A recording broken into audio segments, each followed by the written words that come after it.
Hello, everyone. Welcome to Sky Sports Fantasy Football Overhaul Special, courtesy of Fantasy Football Scout. My name is Luke, and I'm joined as ever by my buddy Niall. How's it going, mate?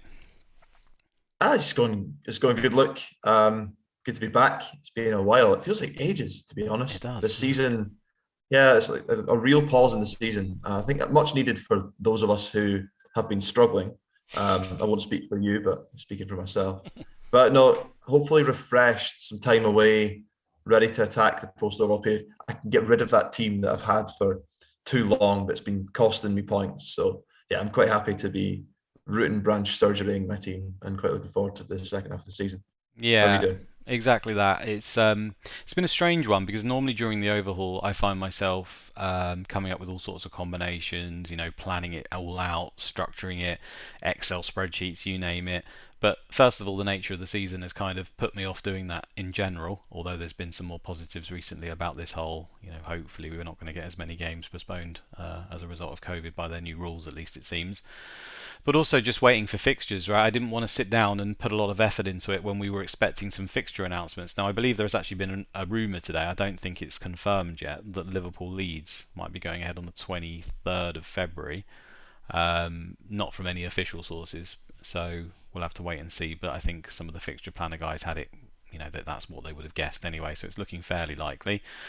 But yeah, there's also the chance, I guess, in this still that we might get some fixture announcements before the overhaul actually is officially in place. And there's also a chance, I think, annoyingly, just after it goes ahead, we've obviously got some cup games that can influence it, and obviously we've still got a lot of outstanding fixtures that have not been planned yet, which we're going to look at in a bit. So there's still an element. You can only plan so much, but I do like the way we've got fixtures for quite a while. I think it's up to 32 at least, where we've got TV fixtures and stuff in place. So we've got to work with what we got, and I do enjoy this period of trying to make that puzzle and make a really great team.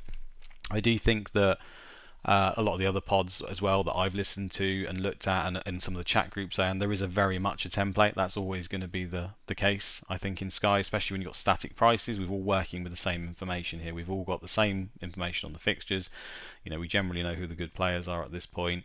And I think a lot of it's really going to come down to risk element or appetite, depending on your rank, if you want to differentiate. Because I think the template team, which I'm probably going to show you at some point, I think it's the template team. Anyway, the team that I've got is strong. I think it's really, really strong, and it's going to be quite tricky to look for avenues. But we'll go through it and sort of just look through the fixtures and see our plans and what we plan to do, etc. moving forward. Um, I'm going to bring up first of all a little slide here. Niall's 2 minute handiwork on Word, but it serves the purpose. It just lists the teams with the amount of games that they've got remaining, and right at the top here we've got Burnley in dark green with their 20 games remaining. Obviously at the bottom we've got Chelsea at 14. Massive difference, isn't it, in the season to see 6 games different.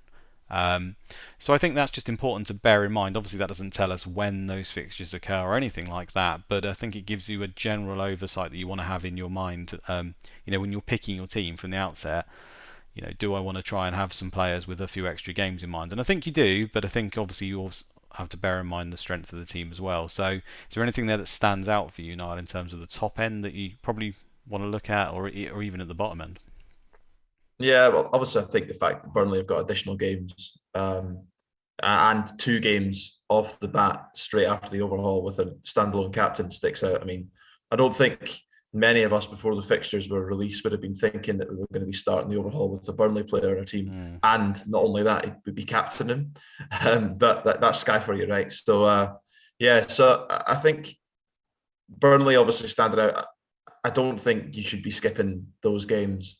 Um, it's a effective what's 2 for none, effective three, and three actually over some other teams for one transfer. And Pope, who we've obviously spoken about as being the prime candidate for that position in people's teams, I think is capable of getting 11 pointers. I think he's been brandished the king of the single match day by a number of people, including myself in the past. Mm. And so, as much as I am resisting the urge to try and be a little bit different, maybe throw the armband on Weghorst or maybe get Maxwell Cornet into the team. I just think it's is Pope there. So yeah, Burnley obviously there's really only one asset I think I'd be considering from them. But then if you go down that list all the way to the bottom, Chelsea clearly sitting there on just 14 games left, and Mm. Manchester City in the relegation zone in terms of games. But we're talking about good teams there, and while that table does tell a story in itself, there's a clearer picture painted when you look at the way that the games fall. Mm. In that Man City, yes, they may only have one more game than Chelsea, but then they have very little games compared to other teams. But if you look at the next few weeks, their games keep pace with a lot of the other teams, Yeah. whereas Chelsea have very few games immediately after the overhaul, as do Arsenal, who are further up that table. Mm. And so, given that we've got a chance to reset our teams, my view is it's best to look towards later in the season before you bring in Arsenal or bring in Chelsea players, just to make sure you're banking those fixture gains now. So I think that tells some of the story, but we can talk about the fixtures in a bit more detail later on in the discussion. I think we'll illuminate the little intricacies that are associated with it. Yeah, I agree. Obviously, extra games is good, but I think quality is also very important. I don't think you're going to fill your team with Watford, for example, who are up in that upper echelon in the green, just because they've got 18 games compared to, say, Man City, who've got 15. You could give them 6 extra games. I probably wouldn't pick them over Man City players, to be honest with you. So there's always a balance to be had here. But Chelsea at 14, I think you mentioned they're jumping on them a bit later. Arsenal as well. Arsenal in particular, the fact that they've got 17 games, they've got a couple of blanks to begin with, and you can kind of look at them later. I think they're going to be heavily used by experienced Sky managers at a certain point. It's particularly players like Gabriel and stuff will be picked up. But we don't need to start with them. And likewise for Chelsea, they've obviously got these blanks due to the cup that they're in, and then they come back to a really nice run of games. So don't need to start with them, but I think from that point, Rudiger is going to be heavily coveted again because he's just been such a great asset at that price, and obviously you'll have Reece James back at that point, and maybe Lukaku has finally sorted out his issues and becomes an option. Who knows? So there's some interesting things there. I think if we're going to move on to just the ticker first of all. Again, this doesn't tell us the game dates. This is sorted by, according to Fantasy Football Scout, who has the best overall games remaining. Now, bear in mind, these are only the scheduled games in the calendar at the moment, so those extra ones are not appearing. But it actually has Man City right at the top in terms of the quality. Now, this obviously bears in mind the quality of the team as well. So Man City, obviously the best team in the league, so they're going to struggle not to be in the top 5 most of the season, to be honest, unless they've got horrific games. But I think initially, you can't really argue that Man City's games are very good. Home to Brentford, away to Norwich. I don't think home to Spurs is a problem for them either. Do you know what I mean? Away to Everton. You could even say home to Man United. I mean, can you see Man United being a problem for them at the moment? You can't really, can you? I think the only thing that can really hold Man City back is just if they start to pay too much attention to the Champions League rather than league. You can argue again on that point. Their B team could probably beat most of those players. And I think we were discussing before the pod. We got 29 there. We got Palace, we got Brighton, we got Burnley. That's fine. And then 32 versus Liverpool feels quite big to me. It feels like at that point. It's the classic 6-pointer there. If the league is similar situation as it is now, I can't imagine that Liverpool and Man City drop too many points from here or there. I imagine it's roughly where we're at the moment still. And then suddenly that becomes the 6-pointer. I think if Man City win that game or even get a draw in that game, to me that's the point where the league's probably over. And assuming they're still in the Champions League, I think that's where you start to worry about your Man City players. So for me, I think loading up on them now is not a problem, despite them having the lesser games. I think it's still a fairly good tactic to do so. I think very, very common in people's teams is still going to be Cancelo and Laporte. I've heard other people talking about Laporte. I think we've missed out on him in general. I think I haven't had Laporte all season. I think as many Sky managers have been in the same situation, not believing he's nailed, and he's just been a gem. So I think they're going to be really popular, Cancelo and Laporte as a minimum. And I think even you can argue, and I've looked at it in my B team, for example, De Bruyne, other players, I think there's other options available. So in terms of City, what are you looking at there? Because I know you actually were talking about an interesting tactic to divulge yourself from that, because obviously considering our ranks, for us, we want to try and get into the top positions, don't we? We're not too bothered where we finish at the end of the season. So, as most people will be going, Cancelo, Laporte, maybe even De Bruyne, something like that. Is that where you see yourself going, or are you going to look a little bit different? Yeah, so I think certainly I'm backing against City a little bit, not because I want to, but because I'm going to have to if I want to try and make up some Hmm. rank. And I'm not suggesting that people just ignore the best assets in the game, especially if you're up there at the top. I think um, Cancelo and Laporte, despite the fact that I'm not going in too heavy on City, certainly one of the two will be in the team, and there's a chance that both maybe, just depending on how my structure goes. Hmm. But the strategy that you're referring to, I mean, in the situation I'm in, I'm not doing desperately badly. I've got decent transfers in No, hand, and I it's think all relative. yeah, yeah, It's six absolutely sixteen fine. hundred. But the aim, everyone plays the game to finish as highly as they can, and so everyone's looking at different ways that they could steal a march. And given an example, my second team, which is a bit further down, I was thinking what you could do is, obviously maybe pick up one City asset just in case you want to captain them in some of the upcoming games. But probably Cancelo or Laporte both seem pretty nailed on. But looking at other teams, so Liverpool, you mentioned there's rumours that they're going to get a game dropped in at the end of this month against Leeds, which would give them an extra game, in the medium term, the near term, medium term over Man City, but also over a number of other teams. So stocking up big on them. And then I spoke at the table that we showed with the number of games left. That Chelsea have, very few games overall, but those games are actually backloaded towards the end of the season, the ones that they do have. And Mm. so in the near term, they don't play very often at all. And so what you could do is go hard on a Liverpool defence, which maybe 4 times out of 10 in the if we're looking at this in terms of an equation or as a percentage, they've got a limited chance of doing better than City, but they may well do. And then when it gets to that point that Chelsea's games come back in, you could then change, do a block shift to Chelsea. Hopefully their key players like James are back in by then, and then they've got an excellent run. I think Mm. kicks off on the 13th of March when they play Newcastle. They've got Newcastle, Norwich, Brentford, Southampton, Leeds, West Ham, Everton, Wolves. I mean, the list goes on. And so yeah, so rather than going for Man City, you could have kind of a dual strategy of banking on Liverpool to begin with, and then banking on Chelsea when the fixtures are good. Hopefully, getting more games, Yeah. and then, as you say, early in April, Man City are playing Liverpool in what may well be the title decider, or it may even be decided by then the way Man City are playing, and then the rotation starts to kick in. You could see, a lot of the players that have played much less games for Man City this year getting more runouts towards the end of the season. Mm. So hopefully the strategy of gambling away from them may pick you up some points. If you get lucky, Yeah. if you're at the top of the if you're at the top of the game and you're vying to win it, and you're high up in cash leagues and you want to consolidate your place. Clearly, going against Man City is a crazy strategy. But if you're chasing, that's something I think you should consider. No, and I think that's a really good point because I think a lot of the other pods, a lot of other, I mean, everyone's going to know to picking, like I say, when I show the template team, it is very strong, and I think that is the optimum way to play.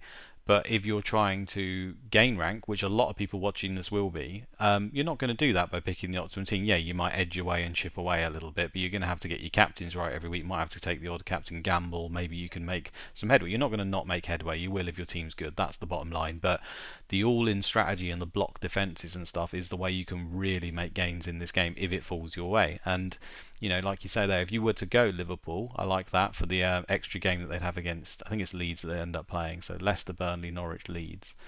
If they get 4 clean sheets there and you're sat there with Alisson, Robertson, Van Dijk and Trent, you're going to make a lot of points there. Obviously, Man City would have to fail at some point or have some rotation or whatever, but you could make quite a lot of points there. Especially, most people will probably have maybe double Man City at most in defence anyway. So you can make a lot of points there, and then yeah, you switch over to Chelsea, and again you could look at. I mean, I know it didn't serve us well in the past, but I think teams like Chelsea and Arsenal later to come are likely to be fighting for stuff right towards the end of the season. They're all going to be battling out for those top positions in Europe, trying to finish as high as they possibly can. Um, so if you switch over to the Chelsea defence and you end up with Mendy, Thiago Silva, Reece James when he comes back, Rudiger, and they've got this Burnley, Newcastle, Norwich, Brentford, Southampton, Leeds run. Again, you'd like to think they're going to pick up a lot of points in those games if they can sort themselves out. So I Agree. do like those strategies. Is another way to play the game. If you're sat there and thinking, how on earth am I going to catch up with people, then this is the tactical element of the game. I think where I really like it in Sky because we don't have this Hall of Fame where it tracks your rank every single season. You can kind of just throw it to the wall and just hope that it works out, a Hail Mary approach. And I really like that. I think they're good. I think there's other opportunities as well. I think that one stands out massively. But there are other teams I want to talk about. I mean, Aston Villa, I think, have got great initial fixtures at least. They're not really needed for a captain perspective. But I think Villa have started to play well. They've just signed Coutinho. I think long term, I like to hope that it's going to be one of Watkins and Ings up front. Hopefully Watkins, I would say, with Coutinho out left, Buendia on the right, who's been playing very, very well. They signed Digne at left back. It's looking pretty good for him. And then when you look at their fixtures of Leeds, Newcastle, Watford, Brighton, Southampton, that's a nice little run there. So I think you can look at maybe some players from Villa as differentials that a lot of the top teams might not pick because they don't need to. They don't need them as captains, and there's no reason to be risky in that regard. So yeah, there's quite a few interesting things. I think just looking at it like this sometimes and seeing those blocks of blues can help because in Sky we always get focused on the entry points, the dates, which we're going to look at in a second. But sometimes it's nice just to take that back seat and think, well, where's that block of really good fixtures for that team? I mean, Leeds, for example, have got another one. I think sort of midway through. You could say from Spurs even, but Spurs, Leicester, Norwich, Wolves, Southampton, Watford. That feels like a nice chunk where they obviously will have the extra game as well versus Liverpool thrown in, assuming it goes ahead. So that's a nice little spot. Yeah, I'd agree. And I mean, I would say just while we're on the subject of this conversation, the irony is not lost on us that we're sitting here, advocating for a Chelsea strong strategy or a block defence from Chelsea later in the season when we've obviously had the tribulations we've had this year with them. But we are just kind of playing hypotheticals. If you are further down the Yeah, rankings and you're looking for ways to claw back, if you're going for broke, that might be something you yeah. consider. But on Villa, I think the fixtures are great, and I think I like them as a team. I just don't like any individual fantasy assets particularly, and I think Mm. as you say, there's no immediate needs to bring anyone in because there's no captaincy games that you'd probably chuck the armband on at the moment. But that may be a good thing in that you can take stock and assess, and then bring whoever emerges as the best option from those new signings and the way that they're setting Mm. up now later down the line. I would say that some people are looking at Ramsey, who's a really cheap midfielder. I've actually got him in one of my drafts at the moment. Um, you know, he's probably going to pick up a lot of 2-pointers, but I think he proved in that game recently against United that he is capable of getting forward and getting a goal here and there. And for a player of that price, that's really all you're asking for, especially in that midfield where we've said time and time again this season the options have been quite limited. Mm. So I think he's the only one from Villa I'd be looking at straight after the overhaul or in an overhaul team. Okay. But Well, certainly other options. hold that thought because that's where my differential's coming from. But Oh, right. So I've stolen your thunder. I'm sorry.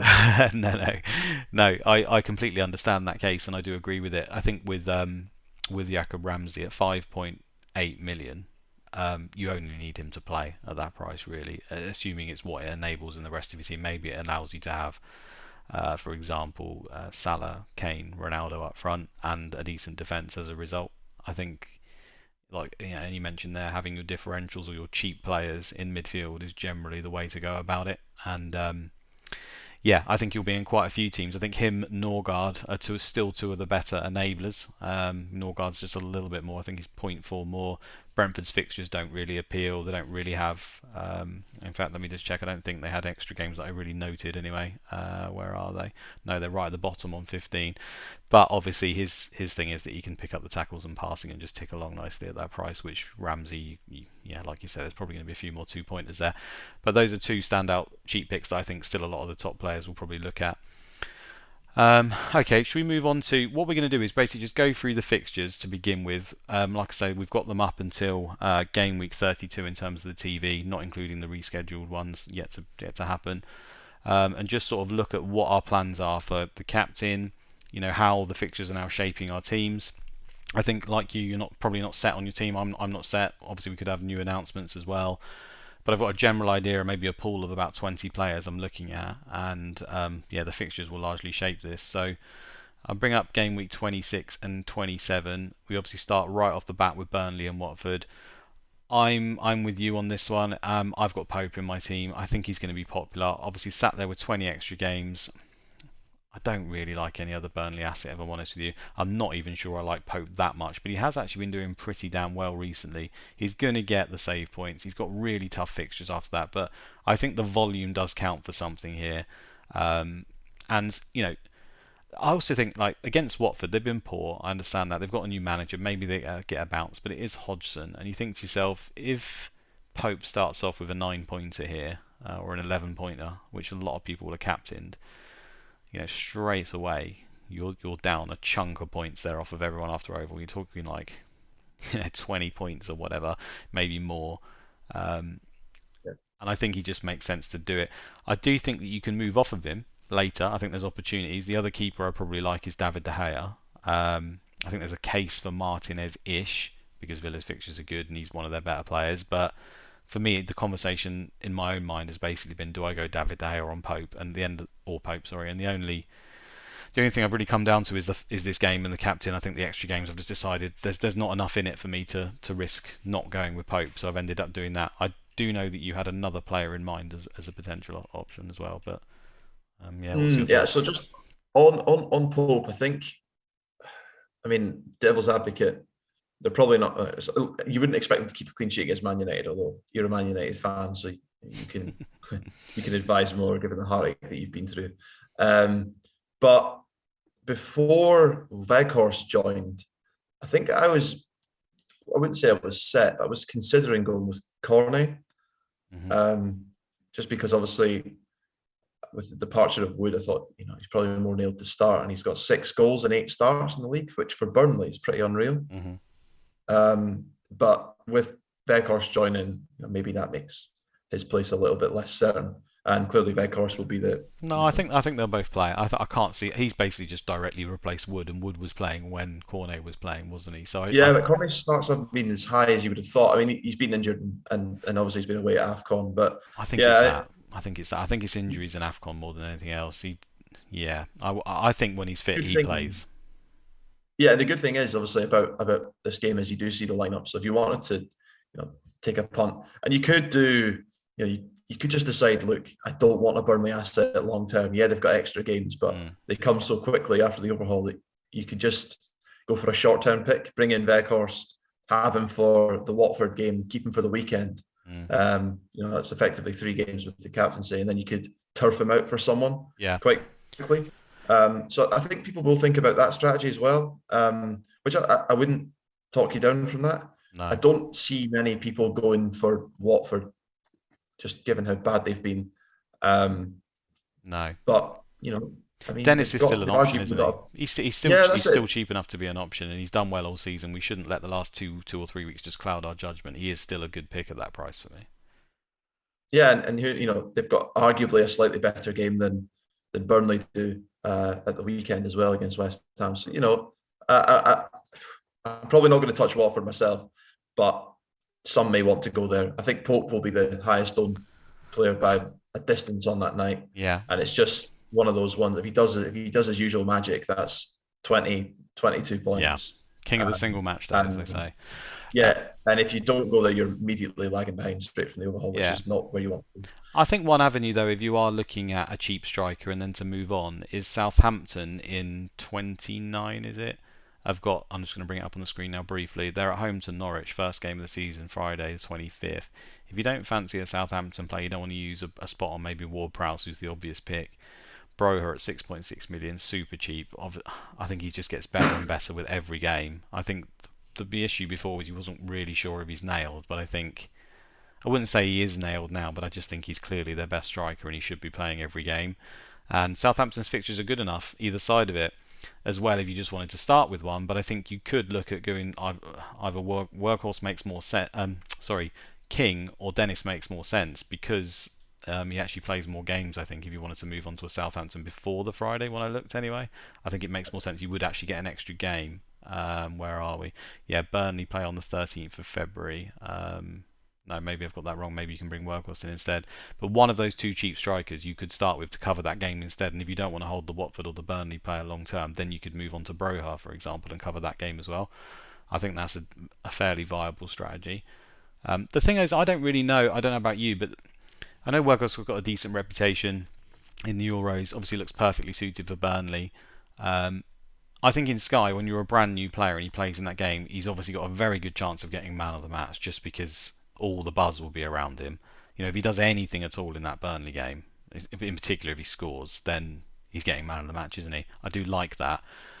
But the other caveat is I don't know how fit he is, and sometimes we get a bit excited. I think about a new signing coming into the league, and we just assume he's just gonna come in and play 90 minutes and be ridiculously good.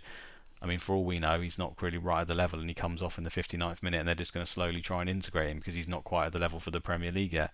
You know, Yeah, it feels like a bit of a risk, however you look at it, doesn't it? I think there are a lot of unknowns and quite a lot of moving things that need to be considered and different factors affecting this game because you've obviously got the new manager bounce potentially for Watford too. But why not stick to what you know with Pope? He's been in the league for a number of years now, delivering points, and, especially on single match days. So I think that's why Yeah. people will just take comfort in what they know. I agree. Let's move on. So I think Pope's probably the who we're going to look at for both of them. He's in my team at the moment. I can't really see that changing as much as I would fancy maybe a punt on Workhorse in my B team or something like that. Tuesday, the 8th of February, we've obviously got Newcastle, Everton, West Ham, Watford, and Burnley, Man United. Now, I think there's a player that's pretty much a non-negotiable for me in my team, given how well he's been playing. The value at centre midfield. He's in the middle of my midfield on my screen. In midfield, and the fixture there at Watford, and it's obviously Bowen. I mean, not Antonio for once that me and you've been going and getting robbed. I think Bowen is just the standout pick, and he's just an obvious pick that, again, will be heavily captained on that day. I mean, I haven't spoken to you before, but I'm going to assume you've got Bowen set in your team. Yeah, I do. I think he's going to be one of those players that most people have, 90% of the game on him. And I think he'll be highly owned that day as well in terms of the captaincy. So, that may be one that if you're chasing, a lot of people will have Ronaldo, but probably very few will actually captain him. Mm. So could be a day where you chuck the armband on him. But yeah, I think for me, Bowen's the standout there, and I'm almost certain to have him. I just think, as we said, there aren't that many great midfield options. He's as good as it gets. Yeah, they are on the lower end of the games left. They've obviously got 15 remaining, which is right near the bottom, but I don't think it matters in this case. I think just similar to Rafinha, I think he's now sort of in that bracket alongside Rafinha where he's just too good of a midfield asset. He's got a bit of set pieces. Potentially he could play up front if Antonio's out. He's in the frame for even penalties and stuff if certain players weren't on the pitch. And his form's just too good to ignore, I think. So yeah, Bowen definitely in for me, and that's against Watford. I think there's an argument around Ronaldo. I'm not sure what your thoughts are on starting with him. Obviously, he's playing Burnley that week as well. Man United have got in game week 27. They're home to Brighton, which is a single match day as it stands. I don't know if that's due to change or not. The fixtures are still decent to me. Away to Burnley, home to Southampton, home to Brighton. I think a Man United player will be heavily picked. They play on Sunday the 20th of February away to Leeds, where the only other games Wolves and Leicester.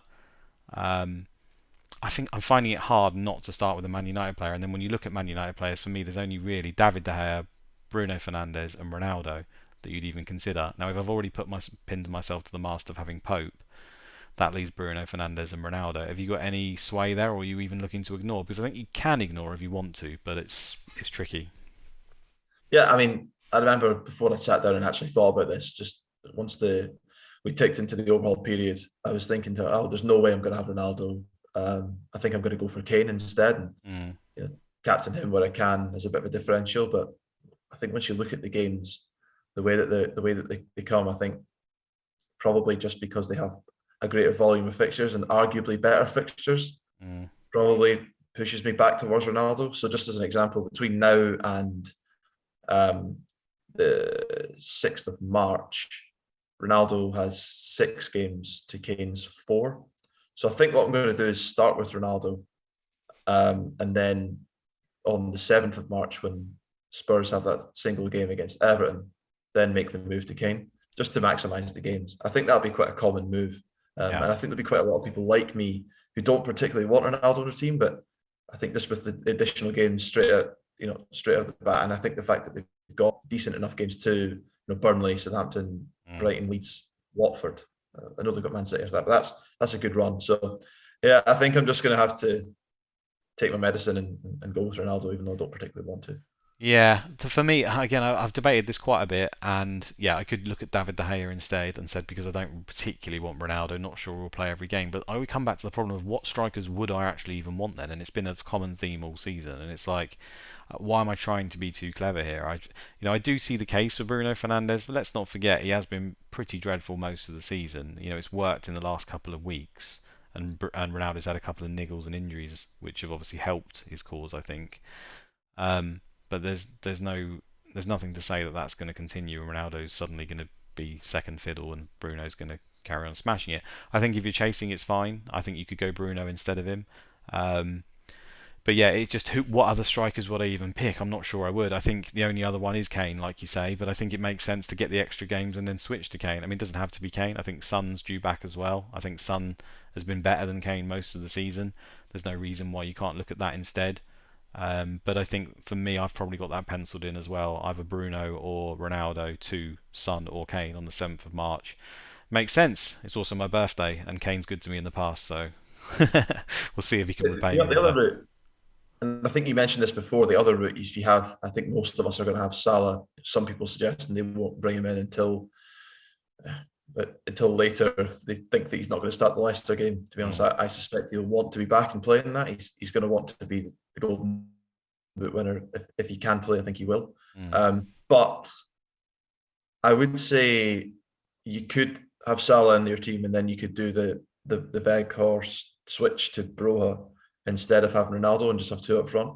Yeah. And that would free up cash to have a bigger defense as well. But then you probably are going to want Kane later, so you'd have a decision to make at that point. But yeah, that could be something that you do between now and say early March.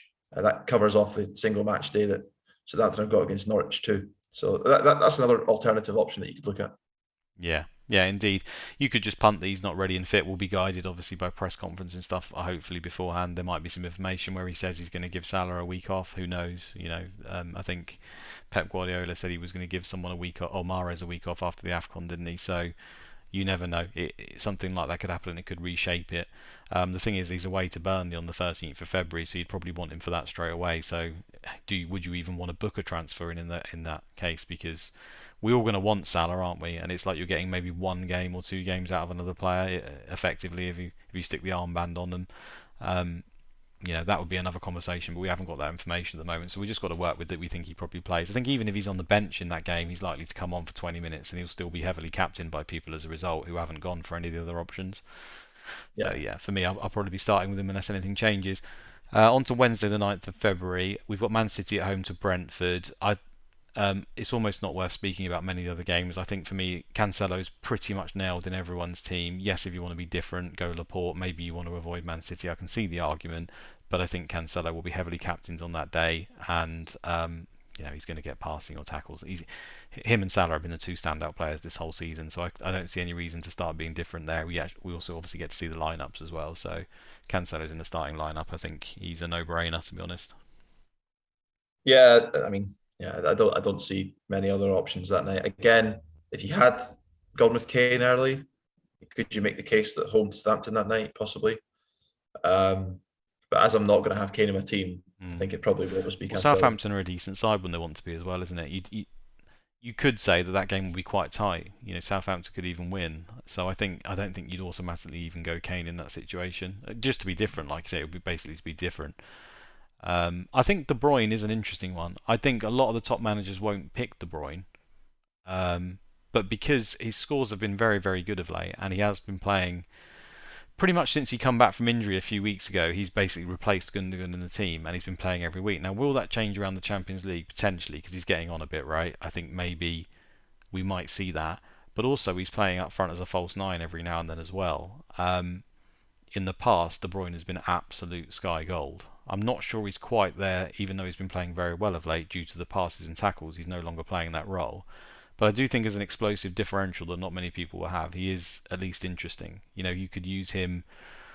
I think you could use him and then later on move him to a powerful striker, or you could go Bruno Fernandes or whatever, or even, I was going to say Son, then he's not even in midfield, but I think he's a decent option that not many people will probably consider. But from my B team, for example, I'd load up on players like that and just hope they continue to fire because he has been excellent over the last few weeks and he's been largely ignored.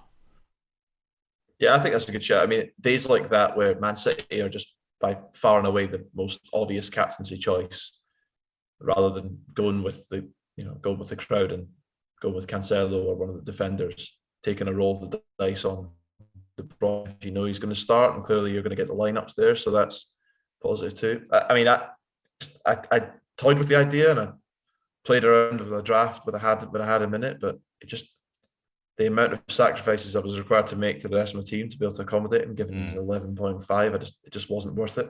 No. The whole 2 million more than Cancelo. So yeah, it just wasn't for me. Yeah, I just don't think it's optimum because even if they both play, you probably think Cancelo might be the better captain anyway. He's got the floor where he's likely to pick up anything if they fail, and then also if he scores or assists and a clean sheet, he's beating whatever De Bruyne gets unless he hits a hat trick or something, isn't he? So yeah, I don't think it's optimum, but I think he's one to think about if you're chasing, definitely. The other games there that stand out are obviously Palace versus Norwich is a great game, and there's a player that most of us have had for the whole season who's been absolutely ridiculously good is Conor Gallagher. I think again he is going to be massively highly owned. He's going to be 90% probably, I'd imagine. The games, not just this game, but I think Palace's games in general are pretty good. He's not currently in my team because I'm trying to be a bit different, which worries me. But I'm assuming you're going to have him. I do have him. I'm interested in hearing who you've gone with to be different. But yeah, I do have him. I just think he's great value. He's a set and forget. He turns it into a 10-man game, or depending on how many other players there are like that, Yeah. 7 or 8 man game. But yeah, he's in my team. It would take something.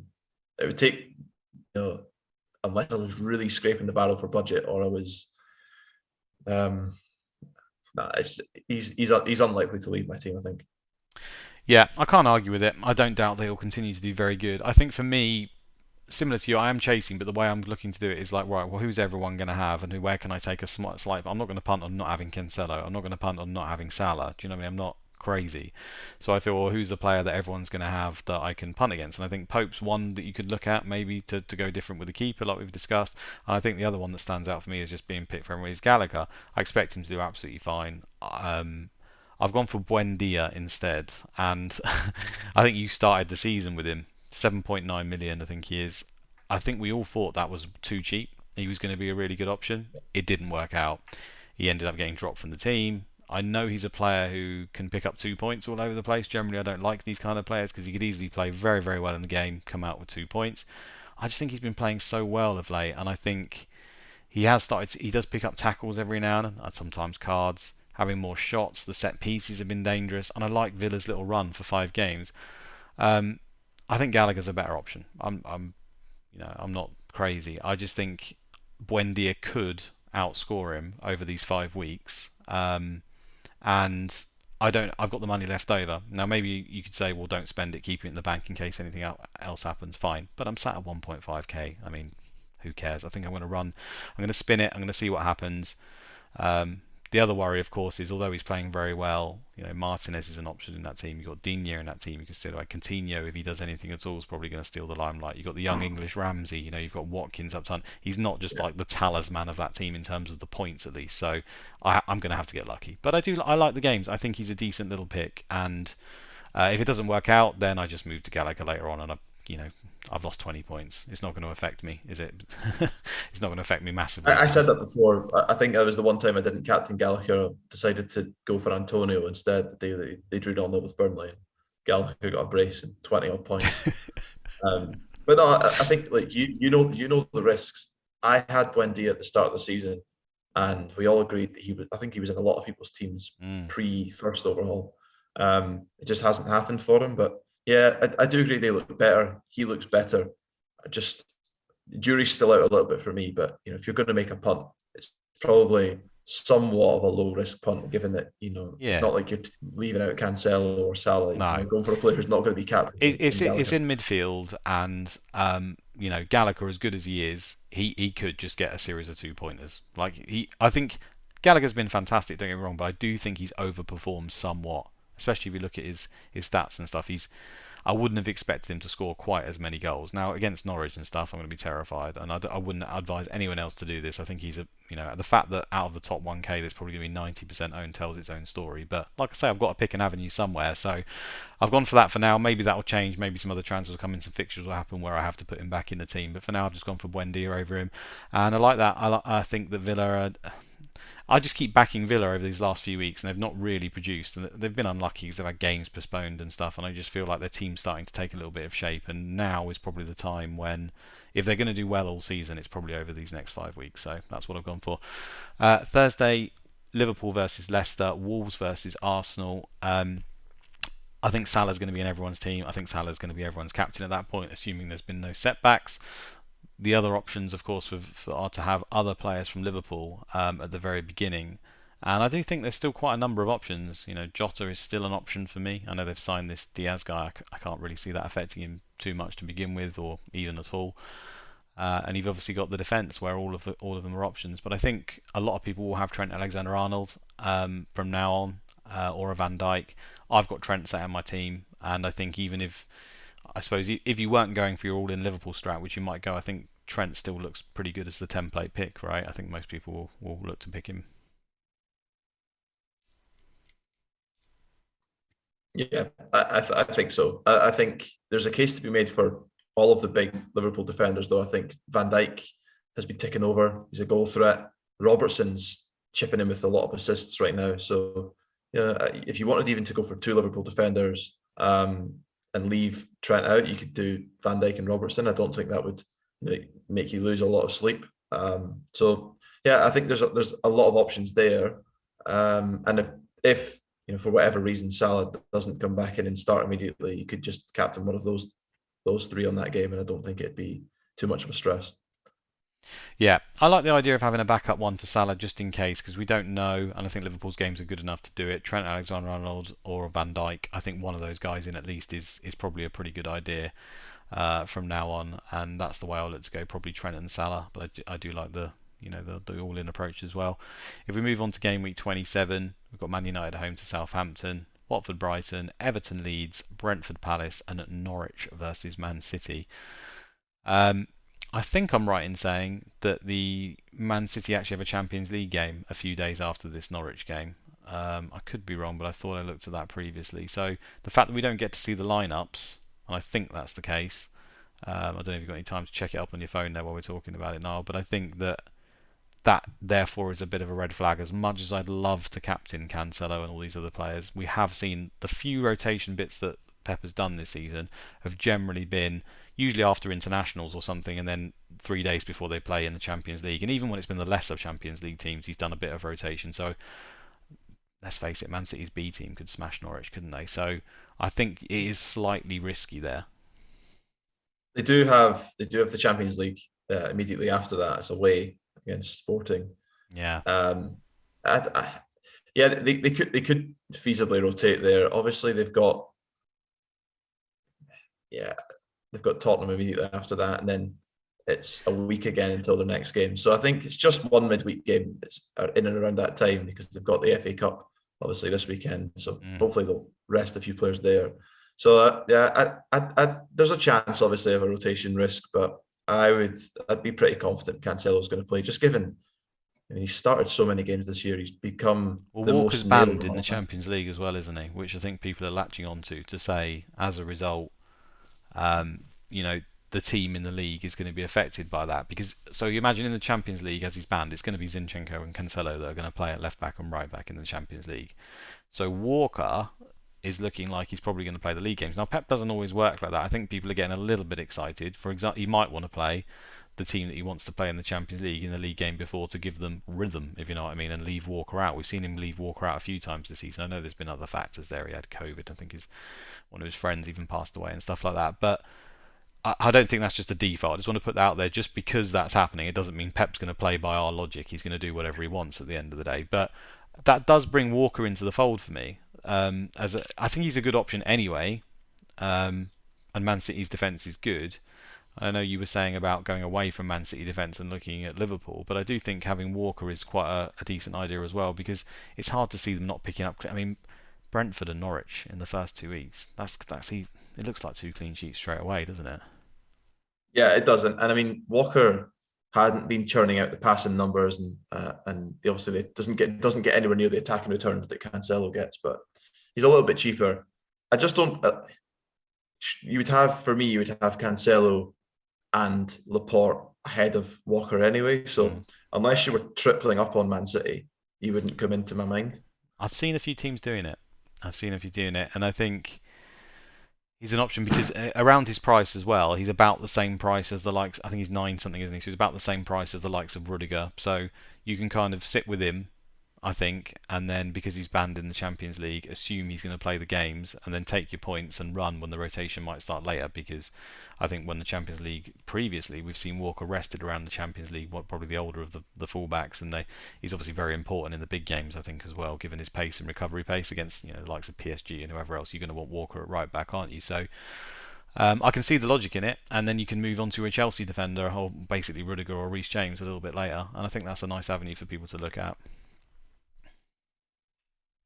Yeah, I can see it. I can see it. And I can see why people are kind of putting two and two together with him being out of the Champions League. But I think he is just in general a lot more prone to rotation. And just because it makes sense doesn't mean it makes sense to Pep. Definitely, his mind works differently to the rest of us. Yeah, sure. But let's say you don't want to go with the Man City option on that day. I think obviously you've got Gallagher at Brentford. He could be absolutely fine. A lot of people are going to have their Man United asset where you get to see the team line up.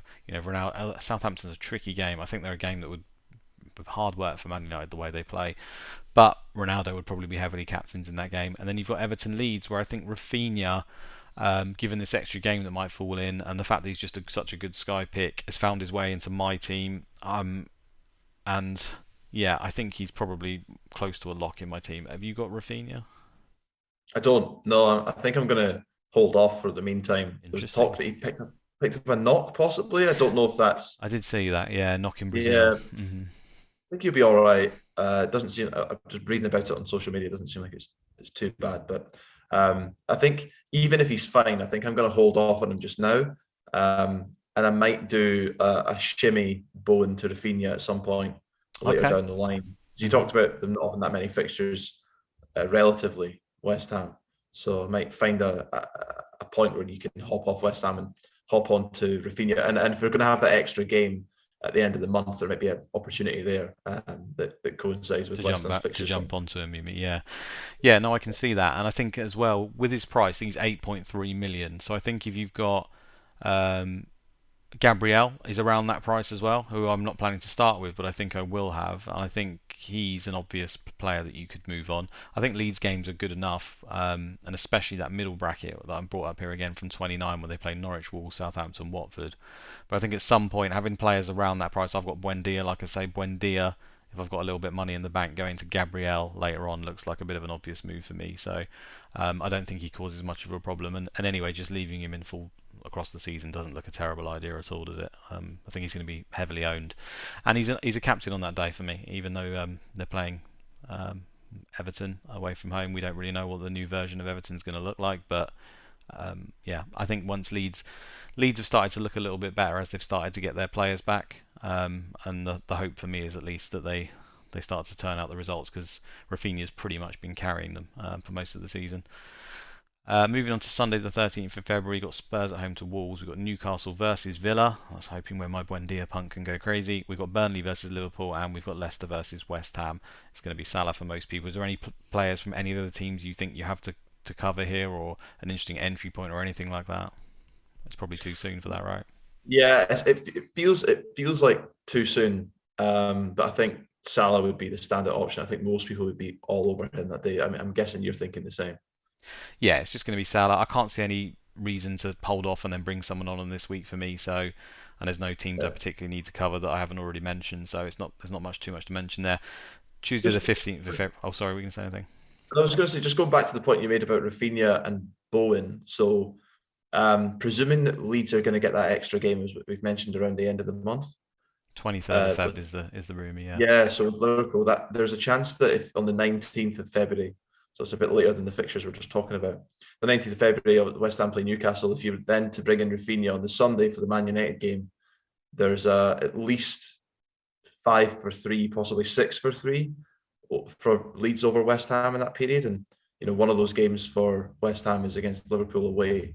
So there's a good opportunity, and I think that's why I was suggesting possibly starting with Bowen and then moving on to Rafinha. But Okay. I've got a few transfers, so hopefully that might be one of them. Yeah, a lot of these moves as well are going to be dependent on, and it's going to have a say on how you set up your teams. Again, how many transfers you've got left, how many of these tactical swaps can you book in. It does feel like we can try and book more of these in, given what I said about the COVID rules potentially changing and the fact that we've got the TV games. I think we can start to look at that again, but it's always going to be relative to how many transfers you've got left. A lot of these moves, like for example the Ronaldo to Kane, you might think, well, I actually prefer Kane from now to the end of the season, and I don't need to cover Man United for the captains for the Man United Brighton game on the 15th of February. A lot of us are probably going to have the likes of Webster. I think I've got Webster in my team at the moment. It's not the best game in the world, but if he manages to get tackles or passing in that game, it's 8 points. Like conceivably, could that outscore Ronaldo? Considering Brighton are quite tight, quite possibly. And even if he doesn't, even if he's 6 or 7 points down on Ronaldo, I expect, given his value and what you can do elsewhere, that 7 points isn't really going to matter later on. So yeah, I think there's some options there, and Webster's a very good pick in his own right for that game, and he's in my team at the moment. I think he's one of the better. But we've talked about him most of the season, to be honest. We're fanboys, aren't we? But yeah, he's in my team. Let's move on, shall we? So we start to get more entry points. It depends how long you want to plan for your team, and like I say, how many tactical swaps you want to do. In game week 28, there's a lot of games on one day. I don't know if that's due to change or not. Probably not. I think they're pretty much set in stone at this point, but I could be wrong. West Ham at home to Newcastle, 12:30 stands out to me straight away. Obviously, you've got Salah versus Norwich though, so I think the conversation probably ends at that point, and that will be most people's captain. Obviously, with Trent sat in my team, I could look at something different on that week, but I think that fixture is just too good to turn down, and there's no other particular need to cover anyone else, I would have said. Yeah, would agree. I think that could be 2 or 3 goals for Salah there, like that game. And then the next day, Leeds against United and Leicester against Wolves against Leicester. I think that's actually quite a tricky choice, but Leeds are pretty porous. United, they could. That seems like a game United actually would win. So Yeah, I think I'd back Ronaldo that day as well. yeah. Shall we? I was going to say, should we look at some of the questions we got as well, because we've appreciate we've not even touched upon a No, lot of those. probably. We've probably answered most of them already, but we've got a good few, so I'm happy to jump in and just read those out if you want to. Yeah, let's do that. Before that, I just want to let's just cover Wolves and Leicester very quickly, because I think they obviously play on that day as well. I think Wolves and Leicester have got some extra games in particular. Wolves, I think, are interesting because, I mean, obviously defensively they've been very, very sound. They've got a lot of cheap fantasy assets, and they often play on the last day of the game week. So I think not only can you look at them as captains in their own individual right if you really needed to, but also as backup captains. Like, let's say you get to that game, Rafinha's injured, Ronaldo, you haven't got him in your team or whatever. Ronaldo is not in style. I mean, Ronaldo, if any game was going to be rested, you'd probably think it'd be a game like Leeds where he has to run around like crazy. Having Kilman sat in your team, I think is probably a standout, and El Nouri. I think those are the two decent options. If you looked at either of those two guys, because I really like Aït-Nouri, I'd like to have him in my team. I just don't know how I'd fit him in. Yeah, I've thought a lot about Wolves just because they've been really good at the back, and Kilman's nice and cheap. So I think the challenge is they've just got, again, they're one of those teams that don't have a huge number of games straight away, and they've also got a little bit, I would say, massively tricky, but not that easy. So I just hadn't really considered going there. But as you say, they continue to play on the last day of each game week. So there's loads of opportunities to bring them in. There is always that. You can always so bring them in at that point, can't you? And assess it. And if they're just doing really, really well and your budget enabler's not working, or you've picked up an injury, I think they're an obvious move just to move to Aït-Nouri or Kilman and just free up some funds. and Jose Sa in goal as well, someone who Yeah. I think was, a lot of people had him earlier in the season and then they took him out, and a lot of people would have regretted actually taking him out because he was doing excellent. So he could be someone who you could argue maybe once the fixtures become more frequent, and when Pope maybe pisses people off too much, they decide they want rid of him. Yeah. You could move him on. You could move him on to Sa later on in the year.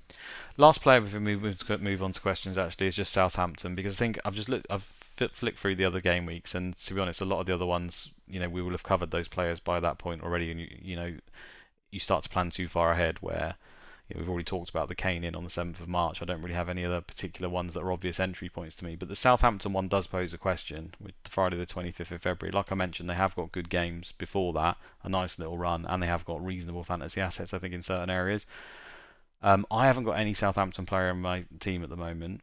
I don't even know if I'd bring one in on Friday the 25th of February, and that could be a mistake because that game is excellent. Have you got any plan around Southampton yet, or are you just going to play it as it comes?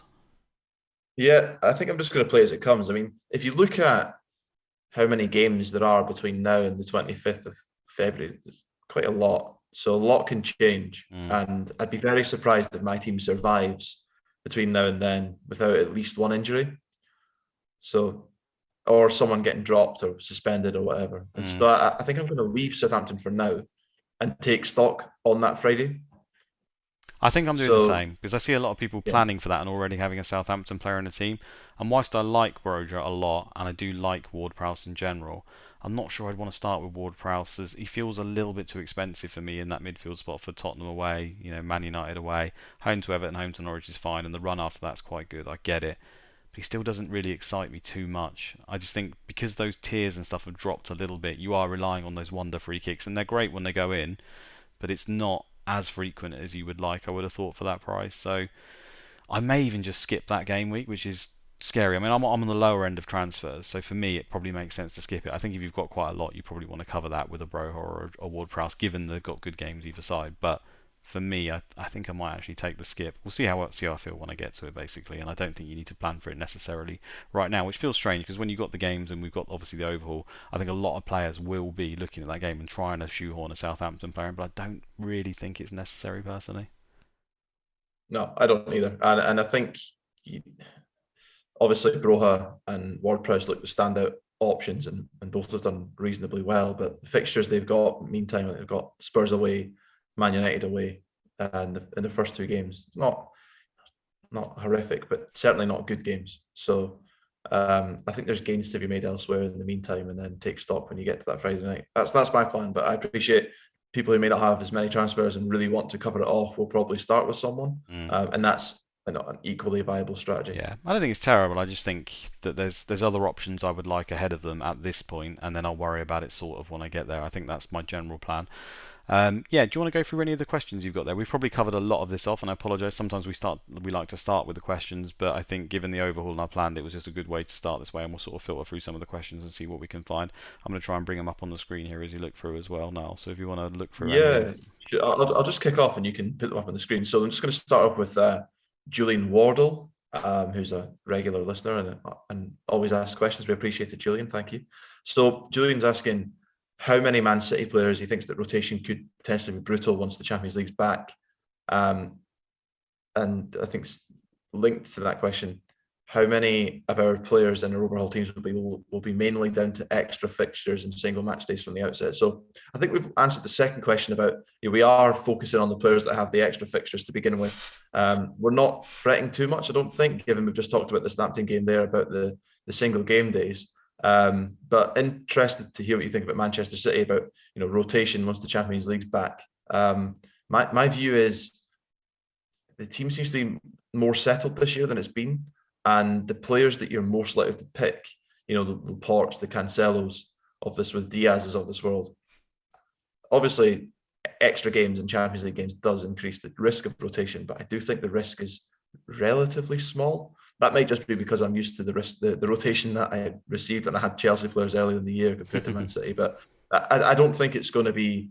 I wouldn't suspect it'll be as crazy as we've seen in previous years. I think the team is more settled. Yeah, I don't think it's necessarily linked to the Champions League. I think it's more to do with if the league is won. I think given the information we had last season, if the league looks like it's won, which it's not at the moment, I don't think Pep's stupid enough to think he can start resting people. He's just going to win the league comfortably. I don't think he believes that. I think when it is almost mathematically certain, which maybe City drop some points and Liverpool start doing well, then that's when we worry. And I do think the game before a Champions League, you're going to see a few players miss out here and there, but given how Cancelo has played all season, his fitness levels, the fact he can play left back and right back, I think Norwich game maybe you could argue because it is just so easy, but outside that, if he misses one game, you're not going to not pick Cancelo because you think he might miss 2 or 3 games, are you? You're going to pick him, and if he misses one game, you're in the same boat as everyone else. I think similar to Laporte, the fact that he's the left-sided centre back and the fact that he's played every game that he's been available for, so either suspension or injury have kept him out. I think he was on the bench once, and that's because he had a bit of a knock. That left-sided centre back, he's really competing. As strange as it is, it's more likely he's competing with Ake than he is actually competing with Stones. In fact, we've seen Diaz dropped 4 stones the other way around, and it looks like he really wants that left-sided centre back, considering Cancelo is generally playing at left back and is right-footed. So I'm not saying it's not going to happen because things can change. At the end of the day, Pep does go largely on form. If Laporte has a couple of shockers, if he suddenly is really bad for a couple of games, then he will be dropped. I think that's the same for anyone. Even Cancelo, as good as he's been, if he lets in 3 goals and gets a couple of red cards, he's going to be out of the team. That's how Pep rolls. He does do that. So with the information we've got right now, I wouldn't particularly panic. He says how many Man City? I've got Cancelo and Laporte. I'm not particularly worried. If they start to rotate because the league is won, then that's 2 transfers for me to take out. But I wouldn't stop anyone from loading up because the games are great. Going 4, 5, De Bruyne, get in Walker as well. As I said, you could go Walker, Laporte, Cancelo. You could go Diaz as well. I don't think there's a problem with that. You can go De Bruyne and then go big. I'm still a big fan of that. And then obviously if it does start happening, then you take them out. And you'll have gained those points anyway for it to be worth it. And who knows, he might not start rotating anyway. He might want to keep the rhythm, as he always talks about, later on in the season and keep a relatively strong team. So you could end up benefiting there as well, where other players have ignored them for that fear, and you've ended up benefiting. So I don't think there's an easy answer to this question. I think if you're feeling Man City, you think the games are good, try not to let the fear of rotation affect you too much, and just get them in. Yeah, I agree. And also, if you've got a lot of transfers, and you obviously, it looks pretty certain they're going to win the league. If you've got a lot of transfers, I don't think you should feel too concerned about stocking up, because if the league's won, you just use those transfers to get them out. So that's the way I'd look at it. So Neil Sky FF21, who is another regular listener and asks good questions too, he's asking how many Man United assets we'll be starting with. He points to the fact they've got 5 games in quick succession. And he also asks, is Watford Burnley worth skipping? I think we covered Watford Burnley at the start. Don't think that's worth skipping. I think you want to have someone there, just as they've got, it's probably 1 transfer for effective 3 games, and a lot of people will have Pope. So I think you're possibly leaving yourself open if you have nobody. And I can see merit in, rolling the dice with someone like Weghorst. So on the Man United assets, I think I'm going to be starting with 1. That'll be Ronaldo. I'm right in thinking then you're probably not starting with any. No, I'm probably going to start with Ronaldo and then I'll move to Kane on the 7th of March. I think that's what I'm going to do. It could be Bruno Fernandes just to be different, but I actually still believe that despite the games being in quick succession, Ronaldo's probably going to still outscore Bruno Fernandes. I think it was more of a the last few game weeks thing. I could be wrong and the trend could be changing. I think that'd be more due to the fact that Ronaldo's picking up niggles and stuff more than anything else.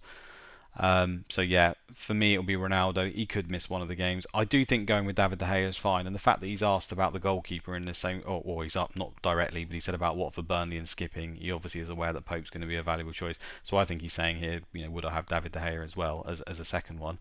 And I do think that's fine. I think you can skip it if you want to, or even move to him later. But ideally, I think you want 1 as a minimum, really. I have seen other people just completely say they're going to ignore them because, like I said, they're going to cover Webster on that individual day, which could work out fine. And you don't particularly need them. They're not really the best captain necessarily in those weeks. But I think the fixtures are still pretty good. I think they're okay. And I think Ronaldo, he's been poor. Man United have been poor. Ronaldo have been poor. But I don't know how long you can get away with that. I still feel that there could easily be a game week where Ronaldo hits 2 or 3 goals in the game, even if it's just picking up penalties. It feels like I've got away with not having him a lot of the time this season, rather than, anything else. It just feels I've got a little bit lucky, and I'll have him on my team because I think he'll be heavily owned, and I still think he's just a good option, to be honest. Yeah, great. I mean, as bad as they are still in the top 4 in the league, and with a couple of games in hand on the team above them, and at least 1 on the team below them. So they're not fantastic, but they're not as bad as maybe some are making out. No, and it comes back to the striker argument, doesn't it? Everyone's going to have Salah in their team, unless you've got Kane and Ronaldo. There's only really Weghorst or Broja. I'm not even sure which other strikers you'd even look at this point. So, You've got to have. We don't have to have two, but I think a formation with two strikers is generally two or three is generally the way to go. And Ronaldo's just standout, isn't he? I know it's kind of a bit boring, but And actually, potentially. that was a great segue, Luke, into the next question, Go which on. is from 52 Starts Water. So he says, is Broha an option in the forwards at 6.6 instead of perhaps a more popular JWP? If it goes wrong, he says he's worried where he can go next. I'm presuming on Broha. So we've talked about them both being options. I think they both are, but you're just making the point there that there aren't that many strikers, good striking options available outside of the big names, and then Mm, possibly Broha. And we're talking about Weghorst, but he's at the moment a bit of an unknown quantity. mm. So if you did have Broja in the team and then it didn't work out, where would you be thinking about going next? Possibly to a midfielder if you could, or Yeah, um, I think that's right. You'd probably either have to keep money in the bank just in case. I don't think Broha's going to go. I don't. How does Broha go going wrong? I think given the other forwards, the way he's been playing all season, unless he gets injured, I think he's just going to be a good pick. I don't think you need to necessarily. I can't see how that goes wrong. He's just a good pick for me.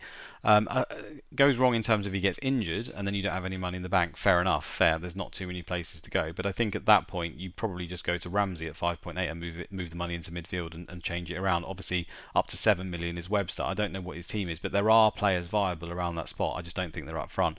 Dennis is there as well. I wouldn't particularly go there, but we already mentioned he has been pretty good all season. There's nothing to say that he won't start playing. I mean, who knows? We've got a new manager there. He could be right up front for Hodgson and suddenly become a god again. Who knows what's going to happen there? So I do think there's options, and I don't think he should not go Broha because he's scared of where he can go. As long as he's got the other positions available, I think there are options. And I actually prefer him over Ward-Prowse as well. Maybe that's controversial, but I just really like him as a player. yeah, I'm with you on that. I think that's spot on. I think Broha could be good, and actually, we talk about the likes of Ramsey being 5.8 and so cheap that you can just put him in your team and hold him for the rest of the season. It doesn't really matter if he picks up the odd 2 points here and there. Bro's is the same. 6.6 million is really, really, really, really cheap. Mm. So there's no harm if he only picks up a goal in every 3 games, say, which would be half decent. But if he only picks up returns in once every three games, once every 4 games, it's not that bad at No, that price. you only really need him to go if he goes massive in the Norwich game when you've got him as captain. Let's say he scores a brace in the game, which he could quite conceivably do. Then it almost doesn't matter what he makes up in the other games because he's going to have paid for that in that one game alone. I'm considering Yeah, skipping it. That could be a 40-point deficit on me or more in that one game. So yeah, I think he's viable. I think he's good. great. So moving on. For reasons unknown, he just says Pope exclamation mark. I understand reasons to choose him on the overhaul, but is he really a hold or a transfer waiting to happen? Maybe after 2 matches. And before we answer, I think FPL Spartans John jumps in with a great answer himself, saying Pope scored 39 points in his last 4 games, single captaincy option against Watford, plus Burnley have other games to be rearranged. For comparison, De Gea has only scored 23 points in his last 4, and Ramsdale 21. That's why, and then a smug smiley face. So Love that. I think John's answered the question there. We both like Pope, and I just think with the ownership that he's going to be at post overhaul, I think unless you want to go against him and gamble elsewhere, it's the common sense play. Yeah, and it really is surprising to see that. It shows you how perceptions work in this game because David De Gea has been playing fantastic recently. He really has. He's been making lots of saves, but ultimately none of that matters. It's about the points at the end of the day, and they've been shipping goals, and Pope's been outscoring him, which I never would have just thought instinctively in my mind has been happening over the last few weeks, and doesn't necessarily mean anything to pick the last 4 games and therefore say this player's better than another, but. I can't argue with anything he said there, and yeah, I don't see any reason not to go Pope. Basically, I can't really understand. I know the games are really, really tough, but if he's able to pick up those points in the last 4 games, which weren't by any means easy, I think if anything, Man United had easier games in the last 4 than Burnley. Um, and yeah, for reasons unknown, says about a transfer waiting to happen.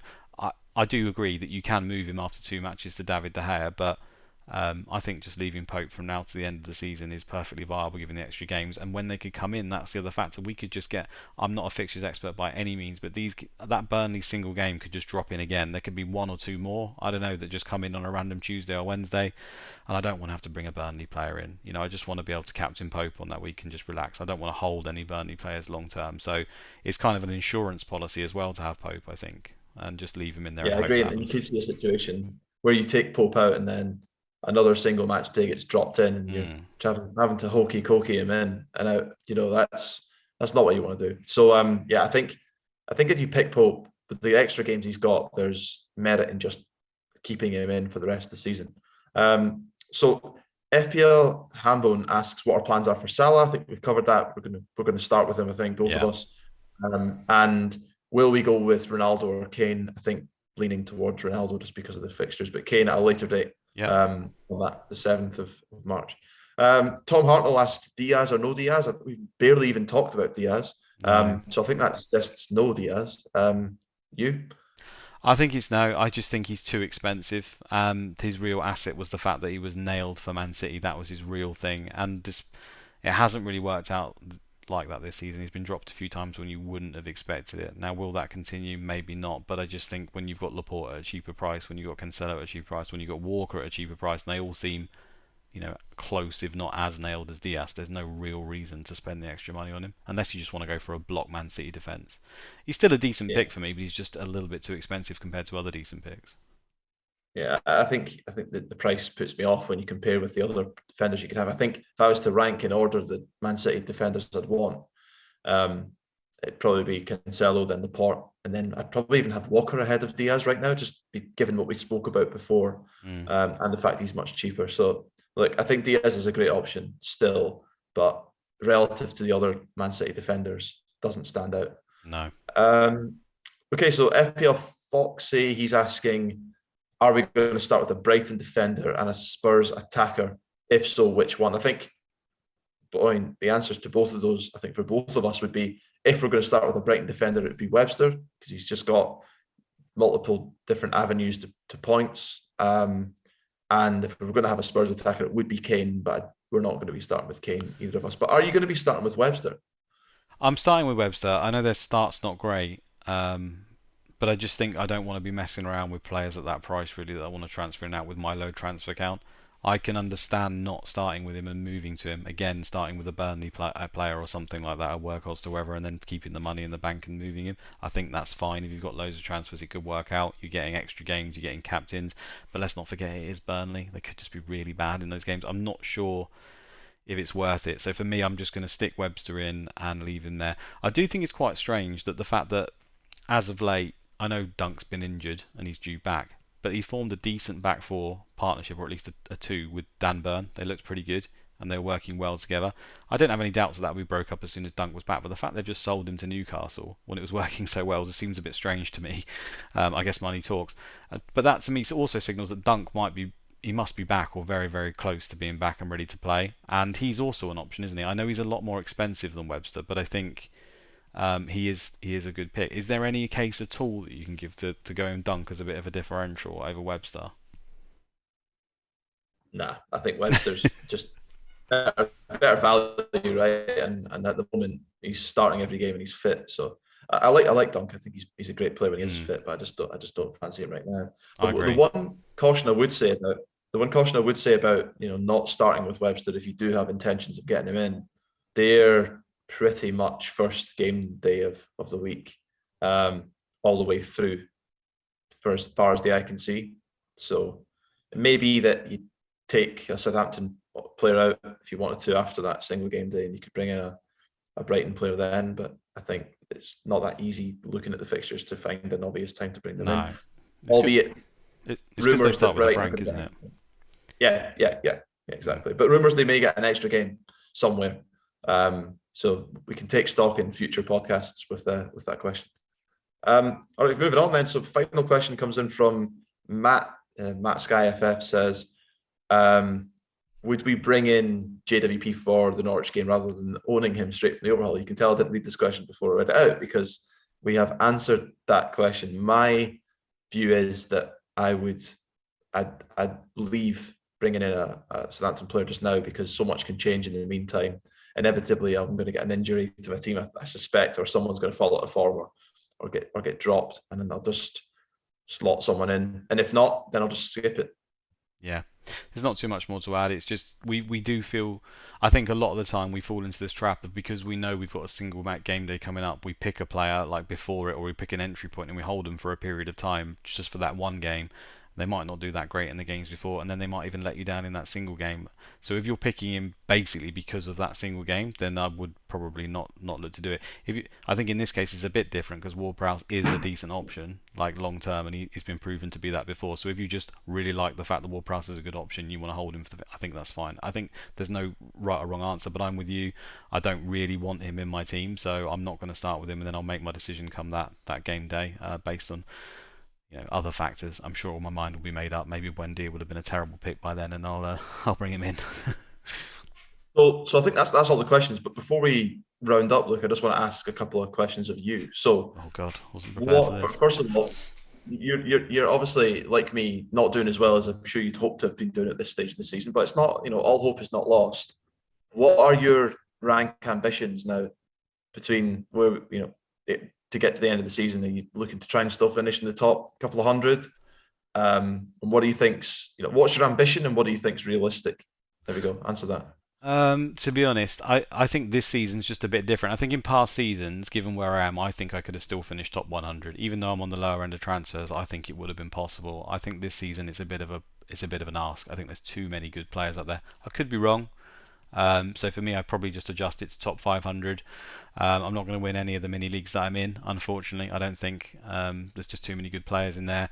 And again, because we don't have a rank history, it almost doesn't really matter to me. So if I don't get anywhere close to that and I bomb, then fine. But I've brought my team up on the screen here so people can see it. I think that's pretty much the template team. I've got Buendia over Gallagher, but the rest of the guys, I'm just going to read them off to you. Niall. So Ronaldo, Salah. Ronaldo's going to become Kane at some point. I've got Rafinha, Buendia, Tielemans, and Bowen in midfield. I think a lot of people will have Tielemans. Maybe they'll have Rodri instead. Then I've got Laporte, Webster, Trent, and Cancelo at the back with Pope in goal. I think that's really, really template, but it's got that one little differential X factor. With that team, I think it will chip away points. It won't really work too much against the top teams, and obviously if Gallagher outscores Wendy, I'm going to struggle. But I think top 500 is realistic. I can aim for that, try and get that, and hope I do okay. If I go any higher, then fine, but top 500, I'll take that. Interesting. So, I mean, obviously, I think we're about the same rank, but I've got a few more transfers. I still think I can get top 250 would be a decent return. As you say, though, this season is very different in that there are so many qualified managers who are doing really well, and it's not as if you're wading through teams that have been ghost ships for a long time and are on the way down. It's top class people who are up there. Yeah. So that's there will be a splattering of people who have used too many transfers and will start to dip. Yeah. That will happen, and that's where a lot of the rank gain is going to come from, I think. But there are a lot of good players in this game, and I think me and you, we've already talked about it. It was the Chelsea block that really hurt us. Had it gone the other way, I think we'd be right up there. And to be honest, I wouldn't do anything different again. I thought Chelsea's games were brilliant. I thought they're brilliant fantasy assets. It just didn't work out. So, yeah, I've had to adjust my goals, but I do think, like you, we could still get pretty high. I think people underestimate just how many teams might actually be ghosting at this point.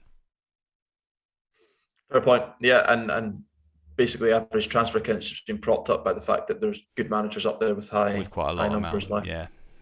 And then the last question I want to ask is, how far back is too far back? Now, let's say you're currently sat to win, right? So I think we both probably accept that in the positions that we are, with the transfers we've got and so many people ahead of us, 1,600 say, probably very, very unlikely.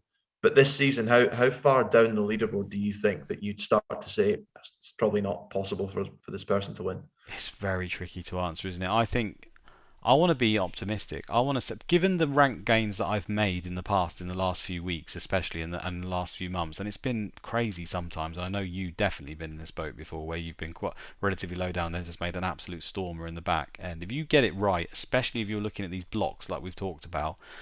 I mean, even last season, right, halfway through the season, when Man City had a load of extra games and a lot of people didn't load up before the overhaul, I went into like the top 20 overall from nowhere, just simply because I had 9 Man City players that were absolutely killing it. Now, I'm not saying we're going to have a similar situation there, but you can make big gains. So I'm going to say top 500. I think if you've got a decent amount of transfers and you're in the top 500, you're going to need a hell of a lot of luck, but I still think you're in with a shout there. You could get there. More realistically, probably top 300, but I think still top 500 is possible. You'd be surprised at the rank gains you can make. It's just difficult to gauge this season with the level of the sheer level of the managers that are up there. Yeah, I mean, I remember a few seasons ago, obviously different context right now, but I was outside of the top 500 at the start of March, and I finished third. It's incredible. I just got on an absolute heater. Like every decision came off, Mm. like every transfer, every single match day, and that can happen. So yeah, I agree. I think if you're in the top 500 right now with a good transfer account, you're in with a great shout. I think if you're a bit further, if you're anything outside of top 500, you're going to need pushing the 25 mark, I think, to make a real assault. But who knows? We'll see. And there's all to play for, clearly, and there's a lot of big names up there. And hopefully we can haul ourselves back into the top 1,000, at least in the next couple of weeks. That would be nice. That would be fantastic. I don't think there's anything else to say. Is there now? Have anything else to touch up on, or we all good? That's it. Just good luck to everyone, and catch up next week. Indeed. Hope you enjoyed, guys. Like, subscribe, all that good stuff. Send us some comments. Good luck. This is my favourite part for my team. My team will undoubtedly change from that. Hopefully, we get a little bit more information before the deadline. But yeah, good luck with the seasons wherever you are. If you're just trying to win your mini leagues or whatever, hopefully we've helped contribute. And I think that general structure you can see on your team there is probably much of the Twitter template. So if you don't go too far astray from there, hopefully on paper the team should do pretty good. We shall catch you on the next one. We'll continue to be doing these. It's been a bit tricky of late just simply because the fixtures have been all over the place, but it seems to become down to a more structured layout now. So hopefully we'll be doing this on a weekly basis from here on in. IT issues all fixed. So we shall catch you on the next one. It's a bye from me. Bye from me. See you later. Catch you later, guys.